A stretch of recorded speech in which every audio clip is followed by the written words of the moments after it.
بسم الله الرحمن الرحيم. اللهم صل على محمد وعلى آل محمد وبارك وسلم.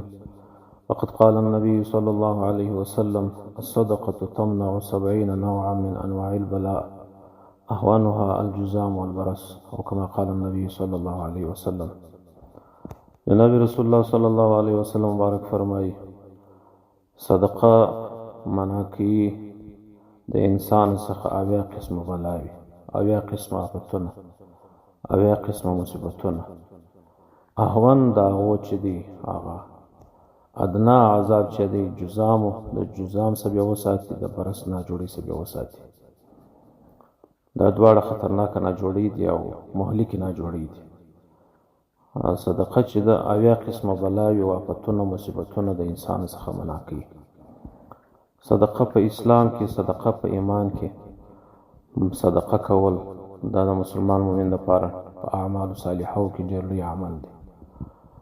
رسول الله صلی الله علیه وسلم بارک وایي: کوم وخت چې مسلمان مؤمن صدقه وکړي، دا صدقه و دې خاوند ته و دې خپل مالک ته خبرې کوي په لسان حال سره. دا صدقه ورته وایي: كنت صغیرة فکبرتنی، وایي زه کوچنی وم تا غټه کړمه. اول دا ورته وایي چې زه کوچنی شی وم، لږ شی وم، خو تا صدقه کړم، په صدقه باندې غټ درته جوړ شولم، غټ شی درته جوړ شوم، غټ عوض درته وګرځېدم، غټ ثواب درته وګرځېدم. دویم دا ورته وایي دا صدقه و دې مالک ته و دې خاوند ته: كنت حارسي فالآن صرت حارسک، مخکې تا زما چوکیداري کوله، پر ما دې پیره کوله، اوس زه ستا پیره دار شوم، اوس پر تا باندې پیره کوم، پر تا باندې چوکیداري کوم. دویم دا صدقه ورته وایي. دریم دا ورته وایي: كنت عدوا فاحببتنی، زه مخکې دشمن وم، مال دشمن دی، یعنی فتنه د یو د انسان لپاره مال او اولاد فتنه الله پاک بللی: انما اموالکم اولادکم فتنه، امتحان دی. د مال د انسان ته چې مال ورکړل شي دا یو غټ امتحان دی. نو مخکې مال ورته وایي چې زه تا نه وم صدقه کړی، خیرات کړی دی، نه وم، زه دشمن وم. اوس چې صدقه کم، زه ستا دپاره محبوب جوړ شوم، زه ستا سره اوس محبت کوم، زه هغه مخلوق شوم چې ستا سره اوس محبت لرم. دریم دا ورته وایي: كنت فانیة فابقیتنی، زه فاني وم، اوس دې باقي کړم. یعنی که د انسان سره مال وي هغه پاتېږي، هر مال چې وي چې صدقه یې کړي هغه ورته ذخیره کېږي، په عملنامه کې الله پاک ورته ساتي، په آخرت عوضونه ورکوي. پنځم دا ورته وایي: كنت قلیلة فکثرتنی، زه لږ شی وم تا ډېر کړم. یعنی یوه خورما، نیمه خورما، یوه ګوله ډوډۍ، یو غړپ اوبه، یو غړپ شربت، شیدې ورکول وایي مسلمان مؤمن ته، یوه ګوله ډوډۍ، یوه جامه کالي. الله پاک وایي: من جاء بالحسنة فله عشر امثالها، که څوک یوه نیکي وکړي الله وایي موږ لس چنده هغه ورته ګرځوو. نو په بني اسرائیلو کې په کتابو کې راځي، وایي په بني اسرائیلو کې سخت قحط سالي راغله پرله پسې.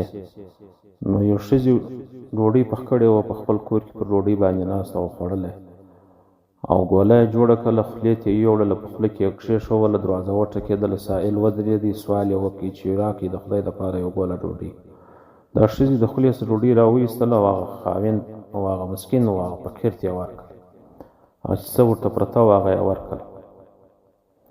نو بله ورځ دا راووتله، ولاړه د باندې بوټ کوي، پخوا خو به د ساراو کې بوټ کېدل، نو دا ولاړه خپل د بوټو دپاره د سارا څخه بوټي راوړي.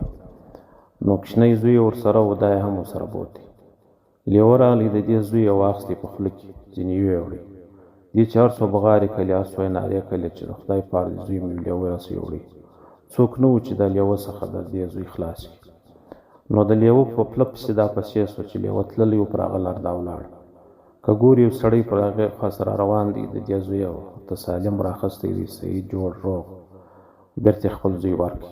جبرائیل علیه السلام الله پاک ورته راواستوي، دا د دې زوی یې د لیوه د خولې څخه وکښي، بېرته یې ورته راوړي او دې ته یې ورکړي.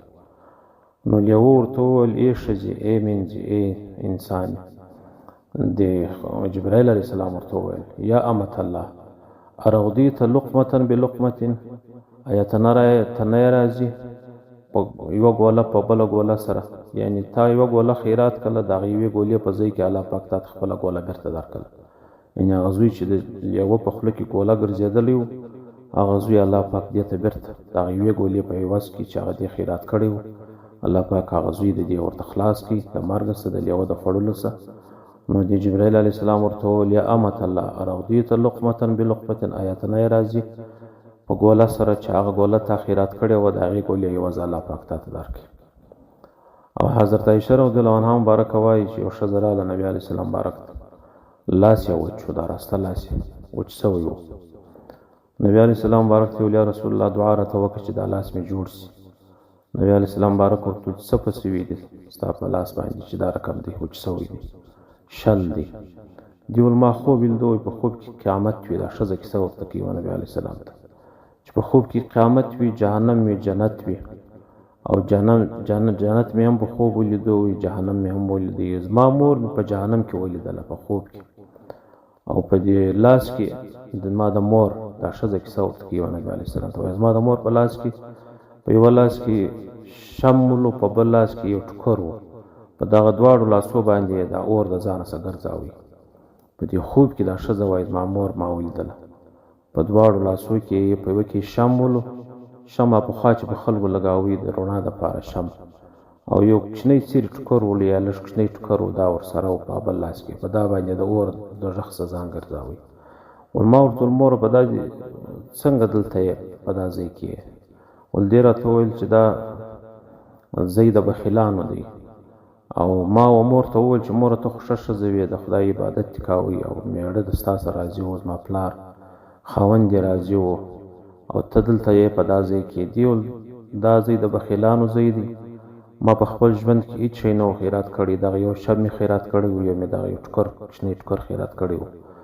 اوس دغه خیرات کړي شان چې ما په خپل ژوند کې کړي و په هغو باندې زه د دې اوره څه ځان ګورم په خپل عمر کې مې دغه یوه صدقه کړې وله. اوس هغه الله پاک ما ته د اور د ساتنې دپاره د اور څخه د نجات دپاره دا شان راته راکړل چې زه ځان په ګورم نور شی زه نه لرم چې زه د دوزخ د اوره څخه ځان په وګورم. بیا ما پوښتنه ځینې وکړله د موره څه چې پلار مې چیرې دی دې راته وویل دا د بخیلانو ځای دی پلار دې د سخیانو په ځای کې دی. زه چې رالم په جنت کې مې وکتل پلار مې پیدا کړي پلار مې پر حوض کوثر پر اوبو ولاړ دی د حوض کوثر اوبه رااخې وه جنتیانو ته ورکوي جنتیان په وبیږي. دا ښځه وایي ما و پلار ته وویل چې پلاره مور مې په دوزخ کې ده او ته په جنت کې یې او دا داسې په تکلیف باندې وله چې په هغه یو شم و په هغه کوچني ټوکر باندې اور د جهنم د ځانه څخه ګرځاوي. نو ته ولې د حوض کوثر اوبه و دې ته نه ورکوې.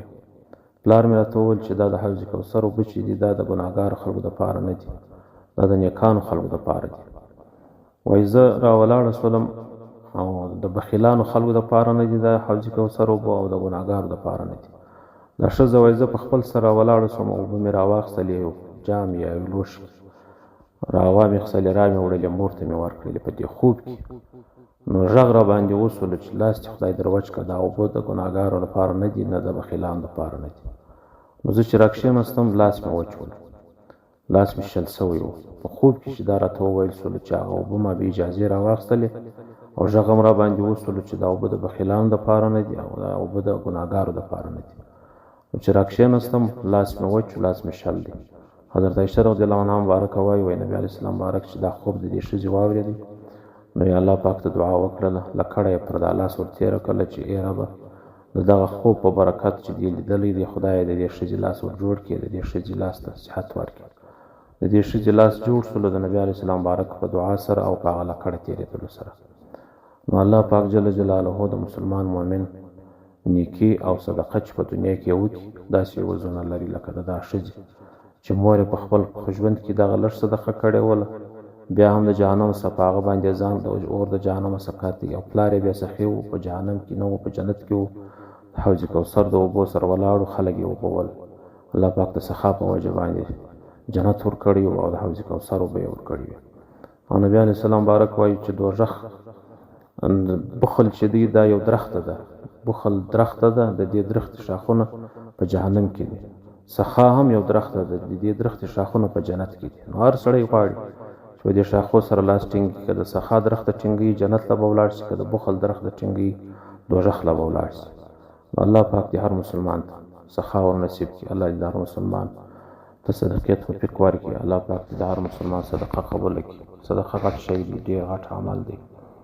لږ مال وي صدقه سي ډېر ګرځي، لکه مخکې چې موږ وویل چې د مسلمان مؤمن لپاره په خپل ژوند کې باید خپل مال صدقه کړي او خپل په ژوند کې یو خیر و خیرات وکړي او په خپل ژوند کې یو مسکین او فقیر سره همکاري او همدردي وکړي او محتاج ته، مسکینانو ته، فقراو ته، خپلوانو ته، قریبانو ته، دوستانو ته، علماو ته، د نیکانو خلکو سره صدقه وکړي. څومره صدقه کېږي، څومره د ښو خلکو سره کېږي، هغو نه ثوابونه ډېرېږي. الله پاک دې را نصیب کړي. الله دې قبولې صدقې را نصیب کړي. واخر دعوانا الحمدلله.